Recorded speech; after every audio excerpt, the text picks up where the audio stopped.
అందరికీ నమస్కారం అండి. కార్తీక మాసంలో వినవలసిన కార్తీక పురాణము 4వ అధ్యాయం గురించి తెలుసుకుందాము. ఈ ఈ కార్తీక మాసంలో తెల్లవారుజామునే లేవడము, సూర్యోదయానికి ముందే అభ్యంగన స్నానం చేయడము, ఏకభుక్తము, భూసైనము ఇవి ప్రధానంగా పాటించవలసినవి. మన కార్తీక మాసంలో పూజ చేసే ముందు దీపం వెలిగించిన వెంటనే కార్తీక దామోదర ఆవాహయామి అని అప్పుడు దీపం వెలిగించాలండి. అలా నమస్కారం పెట్టుకుని ఆవాహన చేయాలి. కార్తీక దామోదర ఆవాహయామి. ఇక 4వ అధ్యాయంలోని కథలోనికి వెళ్దామండి. వశిష్ఠ మహర్షి జనక మహారాజుతో ఇలా అంటున్నారు: కార్తీక మాసంలో సూర్యోదయానికి పూర్వమే నదీ స్నానము చేసి ఆ తరువాత ఉపవాస దీక్షణ చేపట్టి దేవతార్చన చెయ్యాలి. ఆ రోజు సాయంత్రం దగ్గరలోని శివాలయంలోని ఆవు నెయ్యితో కానీ, నువ్వుల నూనెతో కానీ, ఆముదముతో కానీ దీపం వెలిగించాలి, మనకి వీలుని బట్టి. ఈ విధంగా చేయడం వలన శివలోక ప్రాప్తి లభిస్తుంది అని జనక మహారాజుతో చెప్పిన వశిష్ఠ మహర్షి ఇలా అన్నారు. అందుకు ఉదాహరణగా ఒక కథని చెబుతున్నాను విను జనక మహారాజా. పూర్వము పాంచాల దేశరాజు ప్రజలను ఎంతో గొప్పగా పరిపాలిస్తూ ఉండేవాడు. భార్య అంటే ఆయనకి అంతులేని ప్రేమ, అనురాగము. ఆ దంపతులు ఎంతో అన్యోన్యంగా ఉండేవారు. అయితే వారికి వివాహమైన చాలా సంవత్సరములు గడిచిన సంతానం లేరు. వారికి ఎంత ఆనందంగా ఉన్నా, ఎంత ఆహ్లాదంగా ఉన్నా వాళ్ళకి సంతానము లేదనే బాధ వాళ్ళ మనసుని బాధిస్తూ ఉండేది. తమను పున్నామ నరకము నుంచి తప్పించే పుత్రుడు లేకుండా పోయినందుకు వాళ్ళు ఎంతగానో దుఃఖిస్తూ ఉంటారు. అలాంటి సమయంలోనే ఒక రోజున వాళ్ళ దగ్గరికి పిప్పల మహర్షి వచ్చారు. మహారాజు మహారాణి ఆవేదనకు గల కారణం ఏమిటి అని అడుగుతారు. వారి బాధ తెలుసుకుని పిప్పల మహర్షి, మహారాజా, కార్తీక వ్రతము ఆచరించడం వలన సమస్త పాపాలు, దోషాలు తొలగిపోతాయి, మనసులోని కోరికలు నెరవేరుతాయని పిప్పల మహర్షి చెప్తారు. దానితో ఆయన చెప్పినట్లుగానే ఆ దంపతులు అత్యంత భక్తి శ్రద్ధలతో కార్తీక వ్రతాన్ని ఆచరించారు. వారు వ్రత ఫలితంగా ఒక మగ శిశువు జన్మించాడు. తమ కోరిక నెరవేరినందుకు, తమ కళ నిజమైనందుకు ఆ దంపతులు మురిసిపోయారు, ఎంతో మురిసిపోయారు. ఆ బిడ్డకు శత్రుజిత్తు అని నామకరణం చేశారు మహారాజు, మహారాణి. ఇద్దరూ కూడా ఆ శిశువుని ఎంతో గారాభంగా పెంచారు. సంపదలకు లోటు లేకపోవడంతో శత్రుజిత్తు ఎక్కి ఏ లోటు తెలియకుండా ఎదుగుతాడు, యవ్వనములోకి అడుగు పెడతాడు. తల్లిదండ్రులు చేసిన గారాభంతో అంతులేని సంపదలు, యవ్వన గర్వము కారణంగా అతడు విచ్చలవిడిగా ప్రవర్తిస్తూ ఉండేవాడు. సుఖాల వైపు ఆయన మనసు పరుగు తీయడంతో పరస్త్రీ వ్యామోహానికి లోనవుతాడు.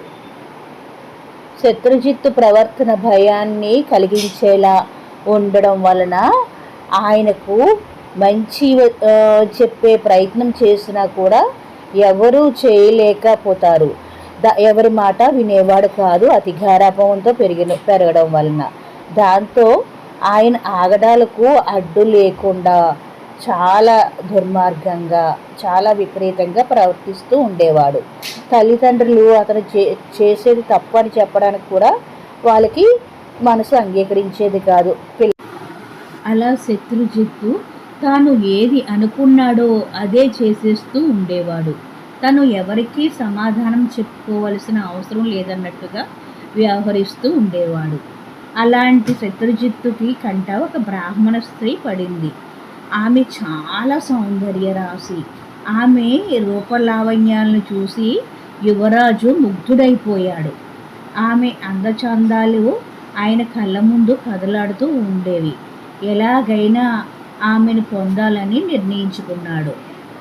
ఆమె వివాహిత అయినప్పటికీ తన సిరి సంపదలు, అధికారము చూపించి తన వశం చేసుకున్నాడు. శత్రుజిత్తు అంత గొప్ప వ్యక్తి తనను ఇష్టపడుతున్నందుకు ఆమె గర్వపడుతుంది. అంతటి సిరి సంపదలు కలిగిన వ్యక్తి తనను ఆరాధించడము తన అదృష్టంగా భావిస్తుంది.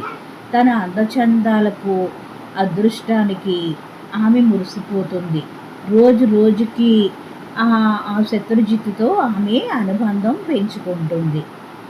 శత్రుజిత్తు యువరాజు కావడం వలన, ఆయన అండదండలు ఉండడం వలన ఆమె ధైర్యానికి కారణం అవుతుంది.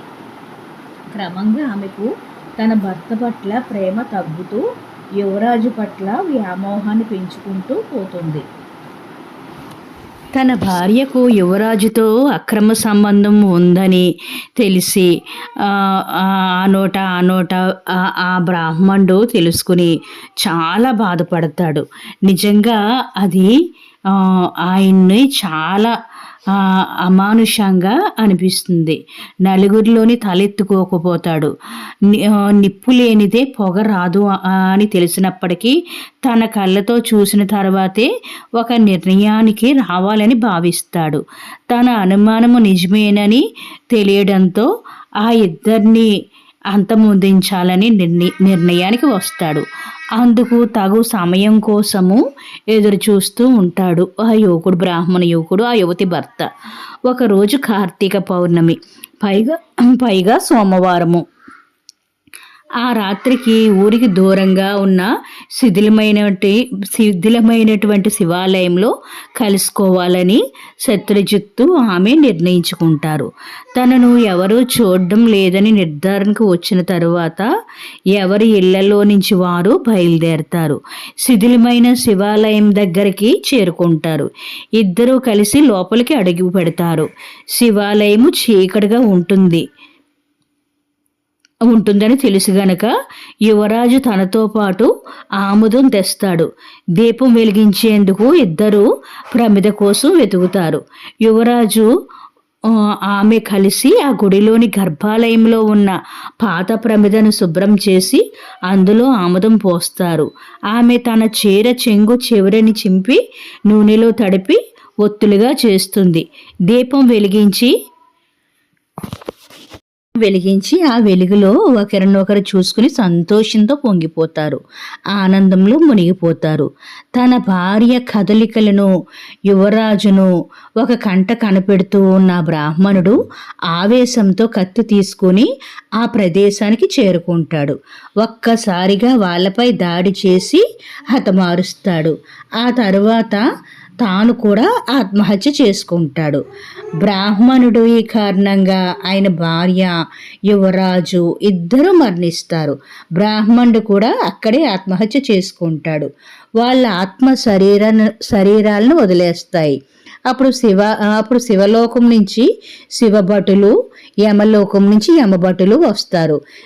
శివభటులు ఆ బ్రాహ్మణుడి భార్య ఆత్మను, యువరాజీ ఆత్మను వెంట పెట్టుకుని అక్కడి నుంచి బయలుదేరుతారు.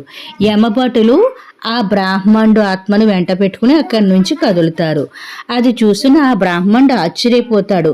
తాను ఎంతో నియమనిష్టలతో జీవించేవాడినని, అలాంటిది తనని యమలోకానికి తీసుకువెళ్ళడం ఏమిటి అని యమభటుల్ని నిలదీస్తాడు. తన భార్య దారి తప్పిందని, ఆ యువరాజు సిరి సంపదలకు ఎరగా వేసి తన భార్యను వశం చేసుకున్నాడని అంటాడు. వాళ్ళిద్దరూ ధర్మం తప్పారని చెప్తాడు. అలాంటి వారిని శివలోకానికి తీసుకువెళ్ళడము ఏమిటి, చాలా విచిత్రంగా ఉంది అని ప్రశ్నిస్తాడు. చెడుదారిలో వెళుతున్న వారిని శిక్షించడము తప్పెలా అవుతుందని అడుగుతాడు. అది ఆ రోజున కార్తీక పౌర్ణమి, పైగా సోమవారము. అంతటి పుణ్యప్రదమైన రోజున వాళ్ళిద్దరూ శివాలయానికి వచ్చారు. గర్భాలయంలో దీపం పెట్టారు. ఆ పుణ్యం కారణంగా వాళ్ళని శివలోకానికి తీసుకువెళ్తున్నట్లుగా శివభటులు చెబుతారు. శివాలయంలో దీపం వెలిగించిన వారిని హతమార్చిన పాపమే ఆ బ్రాహ్మణుడు యమలోకానికి వెళ్ళడానికి కారణమైందని అంటారు. దాంతో ఆ బ్రాహ్మణుడు తీవ్రమైన ఆవేదనకు లోనవుతాడు. తాను ధర్మము అనుకున్నది అధర్మం అయిపోయిందని చింతిస్తాడు. అప్పటి వరకు వాళ్ళ మాటలను వింటూ వచ్చిన యువరాజు జోక్యం చేసుకుంటాడు.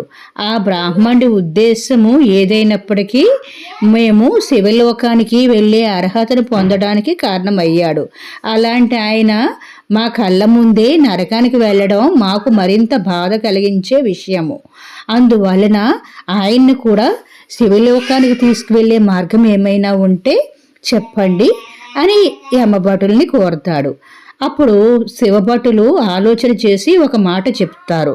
కార్తీక మాసంలో పౌర్ణమి రోజున సోమవారం నాడు శివాలయంలో దీపం వెలిగించిన పుణ్యం కారణంగా మీరిద్దరూ శివలోకానికి చేరుకునే అర్హతను పొందారు. వాళ్ళు చేసిన ఆ పుణ్యములు అని కొంత ఫలితాన్ని ఆ బ్రాహ్మణుడికి దారపోస్తే ఆయన కూడా శివలోకానికి వెళ్ళడానికి తగిన అర్హతను పొందుతాడు అని చెబుతారు. ఆ మాట వినగానే శత్రుజిత్తు ఆమె ఇద్దరు కూడా ఒక నిర్ణయానికి వస్తారు.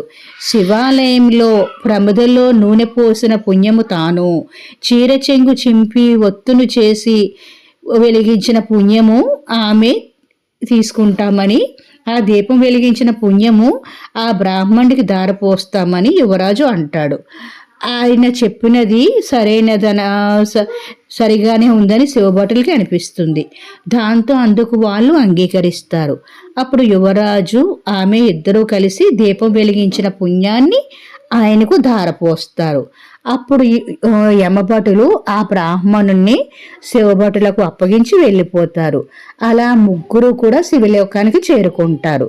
రాజా, కార్తీక మాసంలో ఆలయంలో దీపం వెలిగించడం వలన ఎలాంటి విశేషమైన ఫలితం కలుగుతుందో విన్నావు కదా. కార్తీక మాసంలో సాయంత్రం వేళ శివాలయంలో కానీ విష్ణు ఆలయంలో కానీ తప్పకుండా దీపాన్ని వెలిగించాలి.